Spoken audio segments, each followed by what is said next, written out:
ഏറ്റവും ഒടുവിൽ നമ്മൾ പുറത്തുവിടുന്ന പ്രധാനപ്പെട്ട വിവരം ഇതുതന്നെയാണ്. കെ സി വേണുഗോപാലിനെ രാഹുൽ കാണാനായി വിളിപ്പിച്ചിരിക്കുന്നു. രാഹുലിന് എന്തോ കെ സിയോട് അറിയിക്കാനുണ്ട്, പറയാനുണ്ട്. എന്താണെന്നുള്ളത് അഭ്യൂഹങ്ങൾ മാത്രമാണ്, അല്ലെങ്കിൽ നമ്മുടെ ആകാംക്ഷയുടെ പുറത്ത് എന്താണ് എന്ന് നമുക്ക് വളരെ വ്യക്തതയുമില്ല.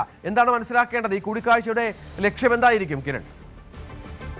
അഭിലാഷേ, ഇവർ തമ്മിൽ കൂടിക്കാഴ്ചയിൽ എന്താണ് സംസാരിക്കുന്നത് നമുക്കിപ്പോൾ പറയാൻ കഴിയില്ല. പക്ഷേ അതിൽ ഒരു കാര്യം വ്യക്തമാണ്.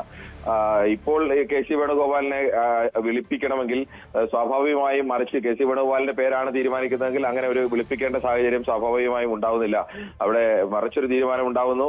ആ തീരുമാനം കെ സി വേണുഗോപാലിനെ ബോധ്യപ്പെടുത്തുക എന്നുള്ളതാണ് ഇതിൽ ഏറ്റവും പ്രധാനം. കെ സി വേണുഗോപാലിനെ എന്തായാലും തീരുമാനം പ്രഖ്യാപിക്കും മുമ്പ് അറിയിക്കുമെന്നായിരുന്നു നേരത്തെ ഉണ്ടായിരുന്നത്. നമ്മളടക്കം റിപ്പോർട്ട് ചെയ്തുകൊണ്ടിരുന്നത് അത് തന്നെയാണ്. ആ വിഷയത്തിൽ എന്തായാലും അങ്ങനെ ഒരു അറിയിപ്പ് അദ്ദേഹത്തിന് ഉണ്ടാവുന്നു. അതിൽ അദ്ദേഹത്തിന് അനുനയം സ്വാഭാവികമായും സ്വീകരിക്കേണ്ടി വരുന്നു. രാഹുൽ ഗാന്ധി തന്നെ നേരിട്ട് ഈ വിഷയത്തിൽ കെ സി വേണുഗോപാലിനോട് സാഹചര്യം ഇതാണ്, നിങ്ങൾ അതിൽ അംഗീകരിക്കണം എന്നാവശ്യപ്പെട്ട് കഴിഞ്ഞാൽ മറിച്ചൊരു നിലപാട് സ്വീകരിക്കാൻ കെ സി വേണുഗോപാലിനെ സംബന്ധിച്ച് കഴിയില്ല. അതുകൊണ്ട് തന്നെ ആ ഒരു നിലപാടിലേക്കാണ്, വി ഡി സതീശനിലേക്കാണ് പോകുന്നത് എന്ന് വേണം കരുതാൻ. ചിലപ്പോൾ അന്തിമ നിമിഷത്തിൽ കെ സി വേണുഗോപാൽ, എന്നാൽ പറ്റില്ലെങ്കിൽ വി ഡി സതീശൻ പറ്റില്ല, രമേശ് ചെന്നിത്തലയിലേക്ക് പോകാം, അങ്ങനെ ഒരു നിർദ്ദേശം അദ്ദേഹം വെക്കാൻ സാധ്യതയുണ്ട്. പക്ഷെ അത് എന്താണ് അദ്ദേഹം, രാഹുൽ ഗാന്ധി എന്ത് നിർദ്ദേശമാണ് മുന്നോട്ട് വെക്കുന്നത്? വി ഡി സതീശനെ തന്നെ മുഖ്യമന്ത്രി ആക്കണം എന്നുള്ള ഉറച്ച നിലപാടാണോ മുന്നോട്ട് വെക്കുന്നത്? തൽക്കാലം കെ സി മാറി നിൽക്കൂ എന്നത് മാത്രമാണോ പറയുന്നത്? മറ്റാര് വരണം എന്നത് ആലോചിക്കാമെന്നുള്ളതാണോ? അത് അവർ രണ്ടുപേരും തമ്മിലുള്ള സംഭാഷണത്തിന്റെ ഒരു ഉത്തരം കൂടിയാണ്. എന്നാലും എ കെ ആന്റണിയുടെ നിലപാട് കൂടി ഇതിൽ ഏറ്റവും നിർണായകമായിട്ടുണ്ട് എന്നതാണ് സൂചന. എ കെ ആന്റണിയുമായി ഒരു കോൺഗ്രസ് മുൻ അധ്യക്ഷ സോണിയാഗാന്ധിയും രാഹുൽ ഗാന്ധിയും നേരിട്ട് ടെലിഫോണിൽ ചർച്ച നടത്തിയിരുന്നു. അദ്ദേഹം കേരളത്തെ സംബന്ധിച്ച് ചില സുപ്രധാനമായ വിവരങ്ങൾ, അദ്ദേഹത്തിൻ്റെതായ നിലപാടുകൾ അറിയിച്ചിട്ടുണ്ട്. പക്ഷേ ആ നിലപാട് അറിയാൻ വേണ്ടി കേരളത്തിലെ പ്രധാനപ്പെട്ട നേതാക്കൾ പലരും അദ്ദേഹവുമായി ബന്ധപ്പെട്ടെങ്കിലും അദ്ദേഹം ഏതെങ്കിലും തരത്തിൽ ഒന്നും തുറന്നു പറയാൻ തയ്യാറായിട്ടില്ല. പക്ഷേ നേരത്തെയും അദ്ദേഹം എ കെ ആന്റണിയുടെ നിലപാട് അങ്ങനെയാണ്. അദ്ദേഹം ഇത്തരം കാര്യങ്ങൾ പുറത്തു പറയുന്ന ഒരു ശീലം എ കെ ആന്റണിക്കില്ല. അതുകൊണ്ട് തന്നെ ആന്റണിയുടെ നിലപാട് നിർണായകമാവും എന്നുള്ളതാണ്, അല്ലെങ്കിൽ നിർണായകമായി എന്ന് തന്നെയാണ് നമുക്ക് ഇപ്പോൾ ലഭ്യമാകുന്ന സൂചന. എന്തായാലും ഇന്ന് തന്നെ പ്രഖ്യാപനം ഉണ്ടായേക്കും. അതിന്റെ അവസാന പടിയിലേക്ക് ഇപ്പോൾ കടന്നിരിക്കുന്നു. ആദ്യമായിട്ടാണ് ഈ മൂന്ന് നേതാക്കളെ അന്നത്തെ ചർച്ചയ്ക്ക് ശേഷം ഹൈക്കമാൻഡ് നേരിട്ട് വിളിച്ച് കാര്യം സംസാരിക്കുന്നത്. ഇത്തരം ഒരു സംസാരത്തിന് ശേഷമാവും പ്രഖ്യാപനം ഉണ്ടാകുക. സ്വാഭാവികമായും ഇതിന് ശേഷം ചിലപ്പോൾ രമേശ് ചെന്നിത്തലയെയും വിളിച്ചേക്കും. അതിനുശേഷം ആയിരിക്കും പ്രഖ്യാപിക്കുന്ന ആരുടെ പേരാണോ, വി ഡി സതീശനാണെങ്കിൽ വി ഡി സതീശനെ ചിലപ്പോൾ ഏറ്റവും അവസാനമാവും വിളിക്കുക. അതിനുശേഷമാവും പ്രഖ്യാപനം നടക്കുക. തീർച്ചയായും അത് തന്നെയാണ് കിരൺ പറഞ്ഞതിൽ കാര്യങ്ങൾ വളരെ വ്യക്തമാണ്. കാരണം ഒരു മുഖ്യമന്ത്രിയായി, അല്ലെങ്കിൽ കേരളത്തിലെ മുഖ്യമന്ത്രിയായി കെ സി വേണുഗോപാൽ ആയിരുന്നുവെങ്കിൽ ഇത്തരത്തിലൊരു കൂടിക്കാഴ്ചയ്ക്ക് ഉണ്ടാവില്ല. കാരണം അത്തരം കൂടിക്കാഴ്ചയുടെ ആവശ്യമുണ്ടാവില്ല. അതാണ് പ്രധാനം. മറ്റെന്തെങ്കിലും മറിച്ചുള്ള തീരുമാനം, ഒരുപക്ഷെ RCO വീഡിയോ ആണ് എങ്കിൽ അത് ധരിപ്പിക്കുക എന്നുള്ളതായിരിക്കാം ഒരുപക്ഷെ രാഹുൽ ഗാന്ധിയുടെ ലക്ഷ്യം എന്ന് വേണം കരുതാൻ. അല്ലെങ്കിൽ ഒരുപക്ഷെ കെ സി വേണുഗോപാലിൻ്റെ പേരിലേക്കാണ് കാര്യങ്ങൾ എത്തിയിരുന്നതെങ്കിൽ ഇപ്പോൾ കേരളത്തിൽ ഉണ്ടാകേണ്ട ഒരു നേതാവ് കൂടിയാണ് കെ സി വേണുഗോപാൽ എന്നുള്ളതും അദ്ദേഹത്തിൻ്റെ സാധ്യതകൾ കുറയ്ക്കുന്നു എന്നുള്ളതാണ് ഏറ്റവും പ്രധാനപ്പെട്ട കാര്യം.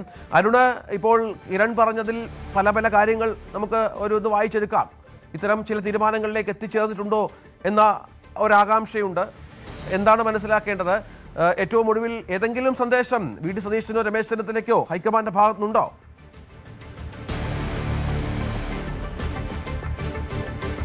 ഒരു സന്ദേശവും ലഭിച്ചിട്ടില്ല എന്നാണ് അദ്ദേഹത്തിന്റെ ഓഫീസും അദ്ദേഹവുമായി ഏറ്റവും അടുത്ത ആളുകളും ഒക്കെ പറയുന്നത്. പക്ഷേ വി ഡി സതീശൻ ഇന്ന് എറണാകുളത്ത് നിന്ന്, അദ്ദേഹത്തിന്റെ ദേശത്തെ വസതിയിൽ നിന്ന് തിരുവനന്തപുരത്തേക്ക് പുറപ്പെട്ടത് കുടുംബാംഗങ്ങളുമായിട്ടാണ്. അതാണ് ഒരു പോസിറ്റീവ് കാര്യം. വി ഡി സതീശനെ കേന്ദ്രീകരിച്ച് സംഭവിക്കുമോ എന്ന അഭ്യൂഹങ്ങൾക്ക് അടിസ്ഥാനമൊന്ന്. അതിനപ്പുറത്തേക്ക് കൃത്യമായ കമ്മ്യൂണിക്കേഷൻ ഈ മൂന്ന് നേതാക്കൾക്കും, ഒരുപക്ഷെ കെ സി വേണുഗോപാലിന് എന്തെങ്കിലും വിവരം ലഭിച്ചിരിക്കണം, മറ്റു രണ്ട് നേതാക്കൾക്കും ഇതുവരെ ലഭിച്ചിട്ടില്ല എന്നാണ് നമുക്ക് ലഭിക്കുന്ന വിശ്വസനീയമായ വിവരം. ഏതായാലും വലിയ പ്രതീക്ഷ തന്നെയാണ് വി ഡി സതീശൻ ക്യാമ്പ് എപ്പോഴും ഉള്ളത്. വി ഡി സതീശൻ തന്നെ മുഖ്യമന്ത്രി സ്ഥാനത്തേക്ക് ഒരു സ്വാഭാവിക ചോയ്സായി ഉയർന്നു വരും.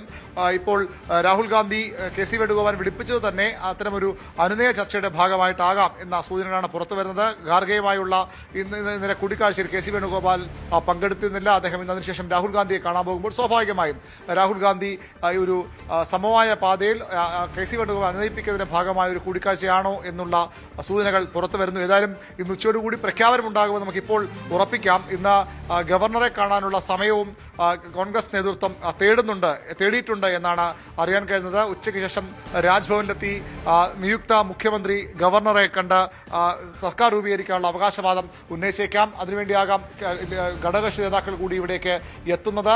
ഘടകകക്ഷി നേതാക്കളും ഒപ്പം പോകും. അങ്ങനെ പോകുമ്പോൾ ഒരു റോഡ് ഷോയൊക്കെ ഇത് മാറ്റാനുള്ള ശ്രമങ്ങളും നടക്കുന്നുണ്ട്. സമാന്തരമായി ഞായറാഴ്ച സത്യപ്രതിജ്ഞയ്ക്കുള്ള ക്രമീകരണങ്ങളിലേക്കും കോൺഗ്രസ് നേതൃത്വവും സർക്കാരുമായി കടക്കുന്നുണ്ടെന്നാണ് നമുക്ക് ലഭിക്കുന്ന സൂചനകൾ. ചെങ്ങന്നൂർ സെൻട്രൽ സ്റ്റേഡിയം സത്യപ്രതിജ്ഞയ്ക്കുള്ള ക്രമീകരണം ഏർപ്പെടുത്താനാണ് നിർദ്ദേശം പോയിരിക്കുന്നത്. അതും ഇന്ന് ഉച്ചയോടുകൂടി ഫൈനലൈസ് ചെയ്യപ്പെടും. ശനിയാഴ്ച വേണമോ ഞായറാഴ്ച വേണമോ സത്യപ്രതിജ്ഞ കാര്യത്തിൽ ഇപ്പോഴും ഒരു ആശയക്കുഴപ്പം നിലനിൽക്കുന്നുണ്ടെന്നാണ് ലഭിക്കുന്ന സൂചനകൾ. ഏതായാലും വി.ഡി. സതീശൻ ക്യാമ്പ് തികഞ്ഞ ആത്മവിശ്വാസത്തിലാണ്. രമേശ് ചെന്നിത്തലയും പൂർണ്ണമായും പ്രതീക്ഷ കൈവിട്ടിട്ടില്ല.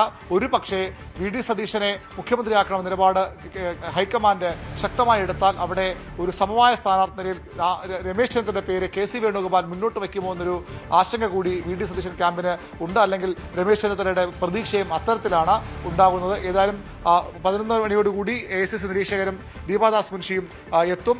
1 മണിക്ക് KPCC ആസ്ഥാനത്ത് നിർണായകമായ നിയമസഭാ കക്ഷി യോഗം ചേരും. നേരത്തെ തീർച്ചയായും സസ്പെൻസ് ആണ് കേരളത്തിലെ കാര്യത്തിൽ എന്നതിൽ സംശയമില്ല.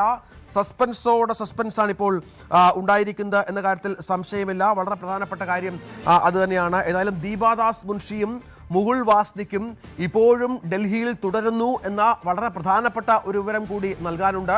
അവർ ചാർട്ടേഡ് ഫ്ലൈറ്റിലോ മറ്റോ ആയിരിക്കുമോ കേരളത്തിലേക്ക് വരിക എന്നുള്ളതാണ് ഇപ്പോൾ നമ്മൾ പ്രതീക്ഷിക്കേണ്ടത്. കാരണം അവർ 1 മണിക്ക് മുൻപ് ഇവിടെ എത്തുകയും ഈ നിയമസഭാ കക്ഷിയോഗത്തിൽ പങ്കെടുക്കുകയും ഈ പേരടക്കം പറയുകയും ചെയ്യേണ്ടതുണ്ട്. ഇപ്പോഴും ഒരു കൺഫ്യൂഷൻ ഈ ഹൈക്കമാൻഡിന്റെ ഭാഗത്തു നിന്നുണ്ട് എന്നുള്ള സൂചനകൾ കൂടിയാണ് ഉള്ളത്. നേരത്തെ പറഞ്ഞ പോലെ ഒരുപക്ഷെ രാഹുൽ ഗാന്ധി കെ.സി. വേണുഗോപാലിനെ നിങ്ങൾ മുഖ്യമന്ത്രി ആവില്ല എന്നറിയിച്ചാൽ തനിക്ക് സതീശൻ വേണ്ട, രമേശ് ചെന്നിത്തലയെ മുഖ്യമന്ത്രി ആക്കണമെന്ന ആവശ്യം മുന്നോട്ട് വെക്കുകയോ മറ്റും ചെയ്താൽ അത് വീണ്ടും ഈ തീരുമാനത്തിൻ്റെ ഒരു വൈകല്യത്തിലേക്ക് കടക്കുകയും മറ്റും ചെയ്യും, സംശയമില്ല. ഏതായാലും വി.ഡി. സതീശൻ ഇപ്പോൾ കണ്ടോൺമെന്റ് ഹൗസിലേക്ക് തിരുവനന്തപുരത്തേക്ക് തിരിച്ചിട്ടുണ്ട്. രമേശ് ചെന്നിത്തല തിരുവനന്തപുരത്തുണ്ട്. കെ.സി. വേണുഗോപാൽ ഇപ്പോൾ രാഹുൽ ഗാന്ധിയുമായി കൂടിക്കാഴ്ച നടത്തുകയാണ്. കൂടുതൽ വാർത്തകൾക്ക് news 18 Keralam YouTube channel subscribe ചെയ്യുക.